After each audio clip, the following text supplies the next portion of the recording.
are going to hear lots of different stories indeed, lots of experiences, insights. By the end of the day, I'm sure whoever you are in the branded content world, when you leave, you will get value out of this day. Branded content is truly a global phenomenon that we are witnessing firsthand through our network of BCMA chapters and affiliate partners. We offer our members a unique global perspective on what is happening in the wonderful world of branded content. So the creative industries, it's turning over £84 billion a year. It's growing at twice the rate of the British economy.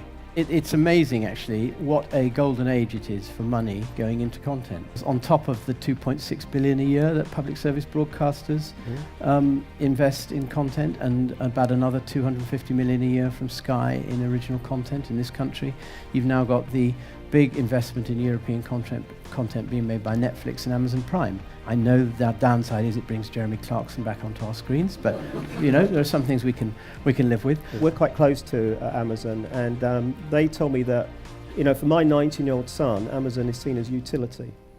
But what they wanted to do was take that utility and turn it into a brand. And therefore the ability to tell great stories in branded content, TV ads like that, is absolutely core to their focus now. So as Baz said, it's really interesting that a big digital giant now, like Amazon, is seeking those eyeballs, but also those hearts. So reaching those hearts is really, really key. The situation with branded content today is that the opportunities are growing all the time.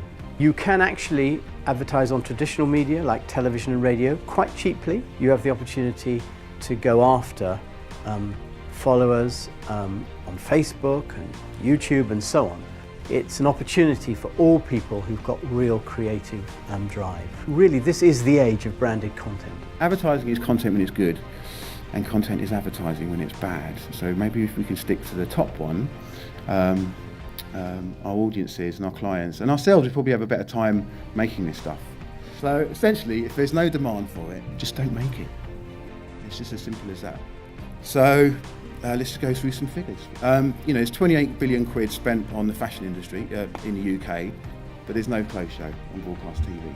If it's not audience first, then it's audience last. But surely our first point would be, do actually audiences want it? Let's start with them first. You know, I think effectiveness is guaranteed by, you know, taking a dual approach, which is obviously starting from the audience first, but backed up with rigorous data and even more, you know, rigorous and effective targeting to make sure, you know, the content that we produce is in the right place at the right time and goes to the right audience. Nobody can actually produce a piece of evidence that brainstorming works. So actually, how does the creative process work? The honest answer is chaos.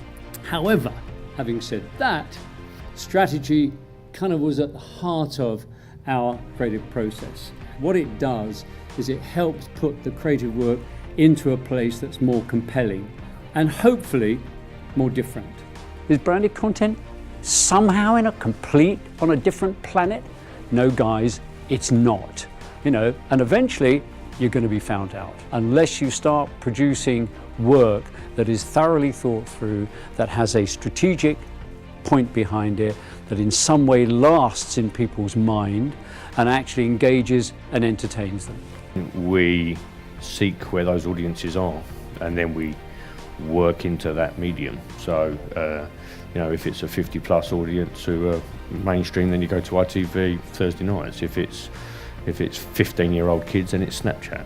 The language is really important, I think, when you come and talk to creatives, in that the last thing we say is don't give us a brief, because a brief looks as though it sounds like it's been kind of curated already in a certain direction that a brand maybe wants to go, and that maybe hasn't been curated by someone who maybe has the experience of a drum or an animal shine. So we say, well, come to us with a challenge. Challenge is a much more open and fluid way of engaging people. Come to where I am, give me stuff that I want, give me more stuff I didn't know, tell me things, entertain me, inspire me, inform me. And I think that's the role of brands now, to give, is not to move consumers from where they are into their world, but to move their brand into consumers' world and ingratiate themselves and feel a natural part of that world.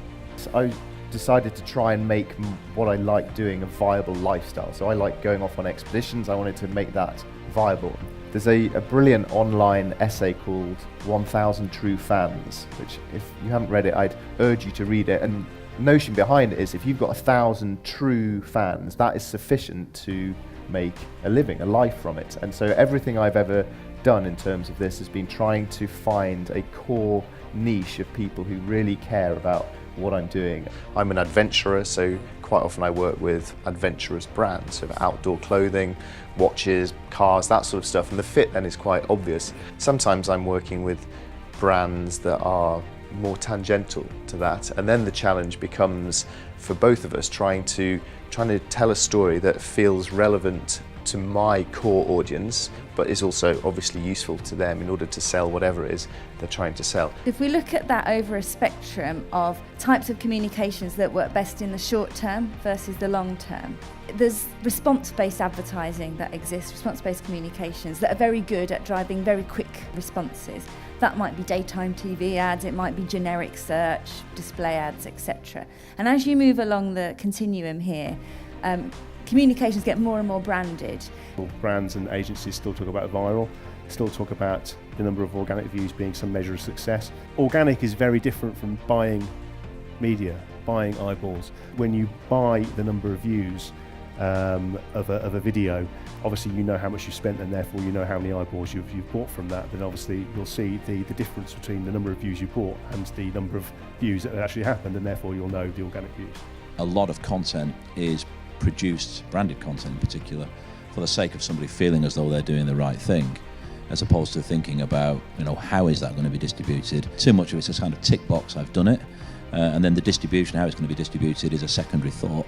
And really, you've wasted your money because the two things are inextricably linked. We're the experts in creating content. We're the experts in these audiences. We therefore know at what time of the day, on what platform these audiences are going to consume something. We kind of, in a kind of non-creepy way, stalked their kind of world so that we knew what kind of content we had to serve at what time, on which platform, at what length, because sometimes a video, just a quick snap of entertainment is what they want.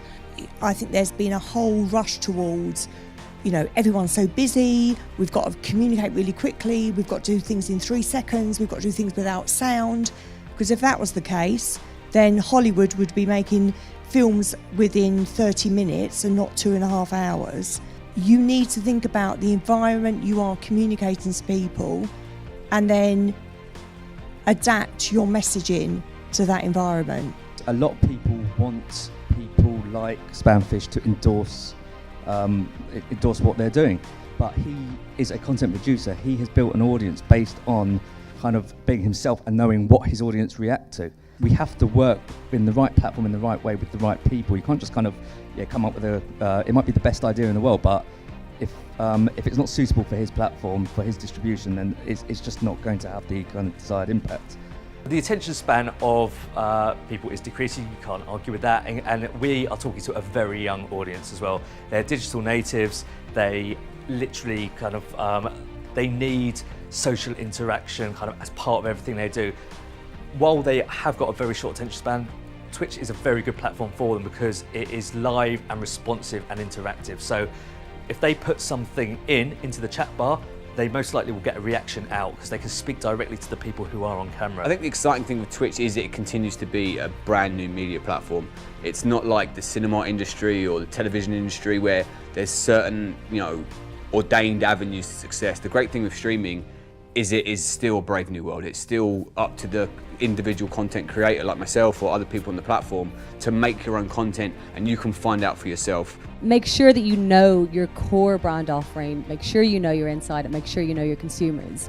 What we focus on during the games is very much about taking the fan closer to the action and taking the fan inside the team, that our athletes are ordinary people who achieve these extraordinary things, and they really feel like they can relate to them.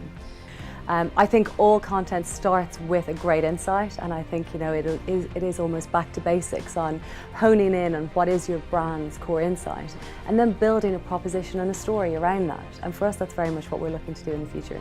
Ignore the trends, have the ideas, and then push the ideas through the media that are going to work for you. Try lots of stuff, don't be afraid to fail, but at the end of the day, it needs to be about the customer, the idea, and then choose your channels. Ignore all of the other noise that comes to us on a daily basis in our inbox.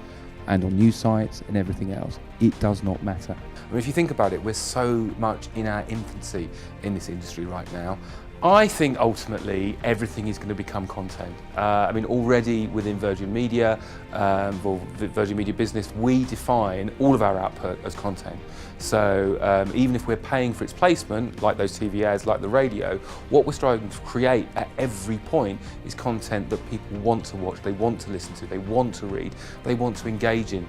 It really has been extraordinary, and to hear from all the different aspects of the branded content industry and to understand really where the industry is going and how people are very positive about the future, and it was really exciting, the energy was great, and we really feel that people got a lot out of the day and felt that it was, you know, a really excellent event to be at. So we just thank everyone for being there, thank everyone of our event partners and supporters, and really it's about looking now towards the future of branded content, which looks really, really positive.